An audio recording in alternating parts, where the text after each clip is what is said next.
Vida de artista. Apresenta. De Silvia Reis. Um velho ateu. O que é mais difícil não é escrever muito, é dizer tudo, escrevendo pouco. Júlio Dantas. Ele era uma daquelas pessoas sem rosto, como o trabalhador da construção de Chico Buarque, arrastando-se entre homens fortes, convencidos de seus dons para o trabalho duro. Havia a voz perene dos ditadores, políticos, sacerdotes e juízes, cobrando-lhe incessantemente responsabilidade e honestidade para não cair nas garras da lei dos homens ou, pior, nas garras da lei divina.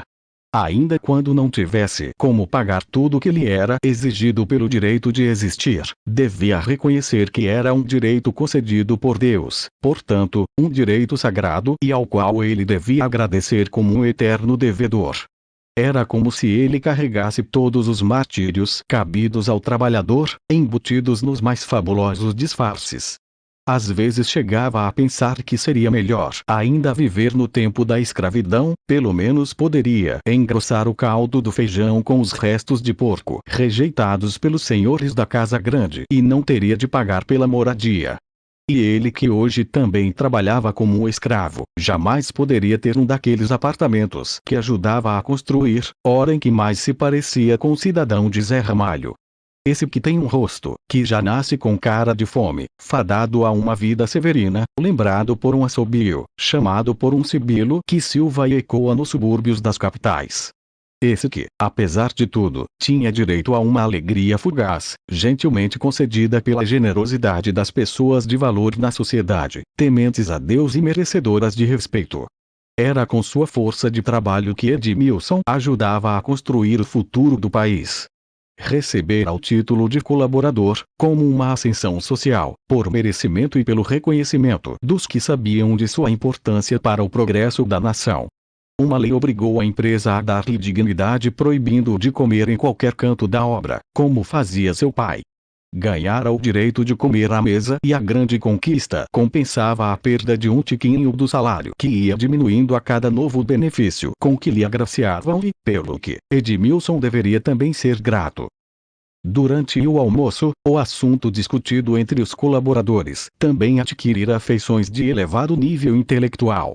Palavras como sindicato, aumento salarial e greve estavam ultrapassadas. Discutia-se pena de morte para bandido, exigia-se o fim da corrupção dos políticos, penas maiores para pequenos infratores. Agora se falava em economia de mercado, termo que englobava todas as relações sociais entremeadas com o fascínio do enriquecimento. Era verdade que o governo não tinha a mesma eficiência que a iniciativa privada para gerir os negócios do Estado, já que sempre lhe estava faltando recursos. Por isso também precisava da compreensão dos trabalhadores impondo-lhe sacrifícios com a promessa de que, um dia, haveriam de se tornar homens de bem e seriam recompensados com novos títulos e novas leis que garantissem o direito ao trabalho mais e melhor. O canteiro de obras tornara-se a sala de reuniões dos colaboradores da empresa onde as opiniões se dividiam sobre as políticas equivocadas do governo e cada um apresentava uma proposta para sanar os problemas da economia do país com críticas ferozes aos políticos ladrões, aos juízes parciais e aos sacerdotes impotentes. E a discussão sempre acabava com a concordância de todos de que, um dia, todos os seus algozes se veriam prestando contas de seus atos a Deus e, enfim, a justiça seria feita. Ao ouvir aquela mesmice entediante, Edmilson sufocava a sensação de estar sendo violado pela ideia limitada que seus companheiros tinham de Deus. Com os mais absurdos argumentos, eles reduziam a divindade à pequenez de um rei qualquer. Assim, toda a alegação sobre a onipotência de Deus era fútil, efêmera, quimérica e enganosa, o que fazia da divindade uma miragem provocada pelos seus desejos delirantes de um pouco de dignidade. As insatisfações pessoais eram cochichadas de um a outro como se fossem segredos que envergonhariam aquele que os revelasse abertamente. Postura considerada imoral para aquele que almejava se tornar um cidadão de bem. Por isso, no final do dia, cada um voltava para casa fingindo-se conformado com a parte que lhe cabia neste grande latifúndio que é um mundo. Devia estampar sempre um ar de alegria e dizer que tudo tem melhorado e não pensar no aluguel que não pode atrasar. Mas para Edmilson, não era com a ajuda de Deus, mas apesar dele, amanhã seria outro dia. Refugiava-se então nas palavras do poeta, cantando em pensamento os versos de sua canção preferida. No dia seguinte tudo recomeçava como um ritual enfadonho e sem novas esperanças, mas naquele dia, a boa nova ecoou no canteiro de obras. Valdir, o apontador de obras, chegou eufórico pedindo a atenção de todos e disse cheio de orgulho: ontem, finalmente, Deus veio me falar. O riso foi geral. O que você bebeu? Perguntou o marceneiro. É sério, explicou Valdir. Deus me apareceu e me fez uma revelação. Disse que se arrependeu de ter privilegiado seus escolhidos, pois todos os povos são iguais e não há senhores nem escravos, mas todos devem ser solidários uns com os outros independentemente de sua nacionalidade ou religião. Logo um dos pedreiros, franzindo o senho, desconfiado, perguntou a Valdir: Ei! Você acha que a gente é idiota para acreditar nisso? Haha, riu sarcasticamente outro. Temos nosso próprio profeta agora. Valdir, o peão, virou o profeta campeão. Emendou outro. Nelson, que a princípio não dera importância ao que disse Valdir, fez um comentário. Essa foi a maior besteira que eu já ouvi. Deus nunca se arrepende, porque Deus não falha. Edmilson não pôde deixar de lembrar que Deus se arrependera de criar o homem e tentou destruí-lo por diversas vezes, expulsando-o do paraíso, afogando-o em dilúvio e queimando cidades inteiras. Mas continuou acompanhando em silêncio a acalorada discussão que se sucedia, ouvindo atentamente cada companheiro. Valdir argumentou com entusiasmo. Deus fez milagres durante 40 anos apenas para conservar o calçado de Moisés no deserto até que ele conduzisse seu povo escolhido à terra prometida e não adiantou nada porque seu povo não chegou à terra prometida. Depois, Deus mandou seu filho à terra para tentar salvar seu povo, mas ele fracassou e nunca mais tentou. Mais tarde, usando o pseudônimo de Alá, Deus disse a Maomé que os muçulmanos eram seu povo escolhido, portanto todo o povo de Moisés e também os seguidores do seu filho deveriam ser mortos. Pode dizer que Deus não falhou. Um ajudante o interrompeu perguntando num tom mais sério do que os outros, mas não menos irônico: por que Deus falaria com você e não com o Papa? Valdir não se deixou intimidar. Ora, pelo mesmo motivo que ele não escolheu o Dalai Lama. Com um ar pensativo, Nelson refletiu. Mas quem vai dizer qual religião está certa? O que está acontecendo aqui? Interrompeu o mestre de obras que acabara de chegar. Deus falou com Valdir ontem, precipitou-se Nelson. E daí? Questionou o mestre de obras. Deus também falou comigo ontem. Nelson quebrou o silêncio inquisitório que se fez, perguntando: Deus também apareceu para você? Claro que não. E como ele lhe falou? A palavra de Deus está na Bíblia. É eterna e imutável, respondeu o mestre de obras convicto. Basta ler para saber o que Deus lhe diz. Então? Perguntou Nelson com curiosidade. O que lhe disse a palavra de Deus ontem? Os rostos dos homens tinham uma expressão de grande expectativa.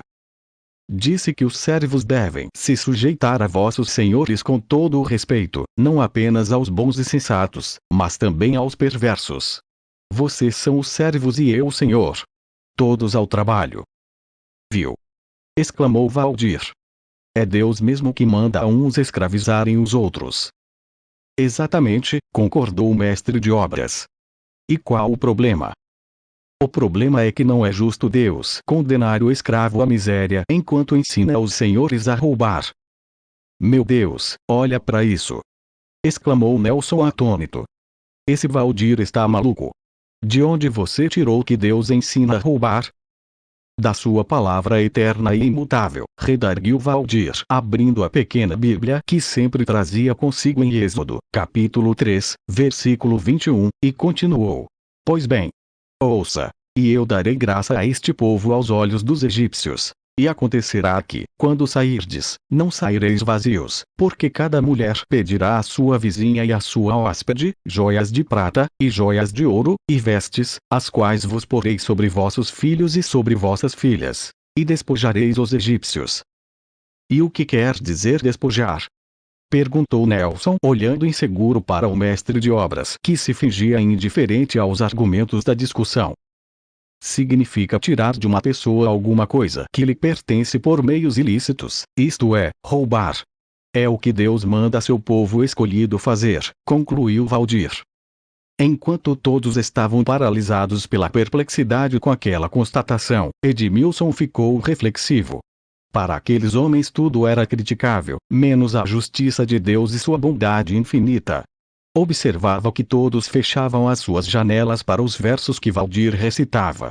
Não se obrigavam a ouvir as palavras daquele homem de mãos desarmadas que usava então a palavra de Deus para demonstrar uma verdade que estava à vista de todos. Para Edmilson, nada do que Deus tivesse dito ou viesse a dizer explicaria porque dava muito a alguns e tão pouco a outros. Voltou a cantarolar sua canção preferida na mente. O debate havia se transformado numa disputa entre Valdir, para provar sua verdade, e os outros, para refutá-la, até a chegada do engenheiro. Surpreso com aquela agitação inusitada, perguntou o que acontecia ali. O Valdir disse que Deus lhe falou em pessoa, esclareceu Nelson. E Deus mandou uma mensagem para nós. Que mensagem? Disse que somos todos iguais. Não existem senhores nem escravos. O engenheiro deu uma risada e disse: Bom, Deus podia muito bem esclarecer isso para a humanidade em edição extraordinária em todas as rádios e televisões do mundo. Assim falaria a todos de uma só vez. O que vocês acham? Cada um deu sua opinião e eles iniciaram um novo debate acerca da vontade e onipotência de Deus. Em dado momento, Valdir olhou para Edmilson, que se mantinha calado, e perguntou: Ei, Edmilson! Você não diz nada. Parece que Deus não consegue fazer a coisa certa. Alguns murmuraram escandalizados com aquela observação totalmente fora do contexto. Ah, é? Exclamou Nelson num tom desafiador. E, por acaso, você faria diferente? Se você fosse Deus, ia dizer que é para dar tudo ao escravo e nada ao senhor. O velho ateu poeta de Eduardo Godin lhe veio à mente, lembrando-lhe que se fosse Deus, daria aos que não têm nada. Edmilson refletiu sobre sua canção preferida e ousou ir além. Ora, não existe nada no universo que impeça Deus de dar tudo a todos sem dizer palavra. Fim.